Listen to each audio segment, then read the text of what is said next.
कांग्रेस मैदान में, लोकतंत्र के सम्मान में, कांग्रेस मैदान में। कांग्रेस के मध्य प्रदेश अनुसूचित जाति विभाग ने किया प्रदर्शन, दलित विरोधी मानसिकताओं को लेकर जताया विरोध, सीजीआई पर जूता फेंकने वालों की निंदा। ग्वालियर में अंबेडकर पर टिप्पणी देने वाले वकील अनिल मिश्रा का जलाया पुतला, जूते से अनिल मिश्रा के पोस्ट की पिटाई की। बीजेपी और आरएसएस की मानसिकता से आजादी दिलाने की मांग के लगाए नारे।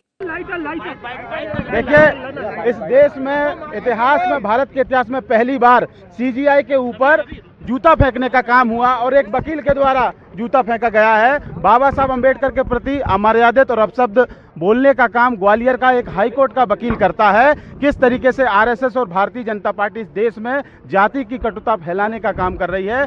जो संविधान हम सब लोगों को बराबरी का हक देता है, हम लोगों को एक न्याय की बात करने का एहसास कराता है, उस संविधान का खत्म करने का काम एक जीवंत उदाहरण मध्य प्रदेश के अंदर और देश के अंदर देखा गया। उसका हम लोग विरोध कर रहे हैं। किस तरीके से बाबा साहब अंबेडकर के प्रति एक ग्वालियर का वकील, एक अदना सा वकील अपशब्द बोल रहा है। सरकार देख रही है, सरकार को हर बात का पता है और सरकार वर्गों के बीच में संघर्ष कराना चाहती है। मैं मोहन यादव जी से यह कहना चाहता हूं कि मोहन यादव जी 2 अप्रैल 2018 को वर्ग संघर्ष हुआ था, देखा था जब एट्रोसिटी एक्ट के ऊपर सुप्रीम कोर्ट ने टिप्पणी कही थी, इस देश का दलित रोड पे आ गया था।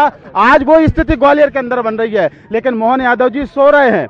जब बच्चों की मौत हो जाती है तो वो वहां पर असम के अंदर पार्क में जानवरों के साथ खेलते हैं। और आज 15 तारीख को जब 2 वर्ग टकराने वाले हैं और मोहन यादव की सरकार सोई हुई है, बाबा साहब का अपमान हो रहा है और मोहन यादव देख रहे हैं।